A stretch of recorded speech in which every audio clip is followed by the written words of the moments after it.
ఎన్నికల ప్రచారానికి శ్రీకారం చుట్టిన ద్వారంపూడి కాకినాడ నగర సిట్టింగ్ ఎమ్మెల్యే ద్వారంపూడి చంద్రశేఖర్ రెడ్డి గురువారం ఎన్నికల ప్రచారానికి శ్రీకారం చుట్టారు. మత్స్యకార ప్రాబల్యం అధికంగా ఉండే 15వ డివిజన్ ఏటిముగ ప్రాంతం నుండి తన ప్రచారం ప్రారంభించారు. తొలుత ముల్లారమ్మ దేవాలయంలో అమ్మవారిని దర్శించుకున్నారు. అనంతరం వైసీపీ శ్రేణులు వెంటరాగా ప్రతి గృహాన్ని సందర్శించారు. గత ఎన్నికల్లో అఖండ మెజార్టీ అందించి గెలిపించారని అన్నారు. నగరాభివృద్ధికి ఎంతగానో కృషి చేయడం జరిగిందని తెలిపారు. రాబోయే ఎన్నికల్లో వైసీపీ ఎన్నికల గుర్తు ఫ్యాన్ పై ఓటు వేసి తిరిగి తనను గెలిపించాలని అభ్యర్థించారు. అలాగే వైఎస్ జగన్మోహన్ రెడ్డి తిరిగి ముఖ్యమంత్రి కావడం తథ్యమని అన్నారు. కార్యక్రమంలో భారీ ఎత్తున వైసీపీ నేతలు కార్యకర్తలు పాల్గొన్నారు.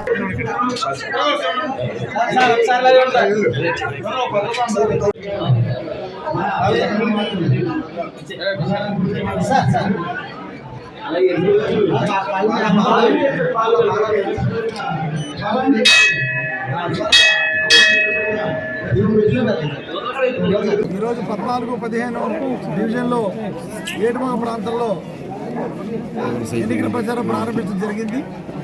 ప్రతి వాడిని ఫ్యాన్ గుర్తుపై ఓట్లేయమని, ఇక్కడ నన్ను సునీల్ని గెలిపించమని, నేను ఎమ్మెల్యేగా సునీల్ ఎంపీగా ఇద్దరు కూడా పోటీ చేస్తున్నాను. జగన్మోహన్ రెడ్డి గారు ప్రభుత్వాన్ని మరలా మనం చూసుకోవాలని ప్రధానంగా విజ్ఞప్తి చేయడం జరుగుతుంది. ఫ్యాన్ గుర్తుపై ఓట్లేయమని మమ్మల్ని గెలిపించమని కోరుకుంటున్నాం. ముఖ్యంగా ఏటివాగ అన్నది చాలా కీలకమైన ప్రాంతం. మత్స్యకారులు ఎక్కువ మంది నివసించే ప్రాంతం. గతంలో వీళ్ళకి చాలా రకాలుగా అన్యాయాలు జరిగినాయి. ముఖ్యంగా ఓఎన్జీసీ, రిలయన్స్, జిఎస్పిసి సంస్థల నుంచి చాలా అన్యాయం జరిగిన మాట వీళ్ళందరూ తెలిసిందే. వీళ్ళందరూ కూడా అదే గత ఈ నెల 1వ తారీఖున మేము అందరం కూడా ఉద్యమం చేయడం జరిగింది. పెద్దల సహకారం, ఏడుమగ పెద్దలు, ఇతర గ్రామ పెద్దలందరూ కూడా ఇక్కడ ఉద్యమం చేస్తే ఉద్యమానికి తలొగ్గి కిందకి దిగి ఓఎన్జీసీ వారు కానీ జిల్లా యంత్రాంగం అందరూ కూడా వీళ్ళ నష్టపరిహారం ఇచ్చే బాధ్యత తీసుకుంటాం అని చెప్పి నష్టపరిహారానికి ఒక కమిటీని కూడా ఇవ్వడం జరిగింది. ఆ కమిటీ రిపోర్ట్ రాగానే వచ్చిన మరుక్షణమే ఓఎన్జీసీ దగ్గర నుంచి ఎవరైతే మత్స్యకారులు నష్టపోతున్న మత్స్యకారులు ఉన్నారో వాళ్ళందరూ కూడా న్యాయం చేసే బాధ్యత చేస్తానని చెప్పాను. తప్పకుండా 100% పట్టుదలతో ఓఎన్జీసీ సంబంధించిన నష్టపరిహారం మత్స్యకారులకు ఇవ్వాల్సిందే.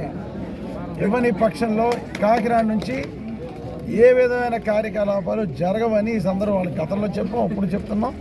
నా యొక్క ఏటుమకు సంబంధించి డెవలప్మెంట్ అన్ని రకాలుగా చేయగలిగాం.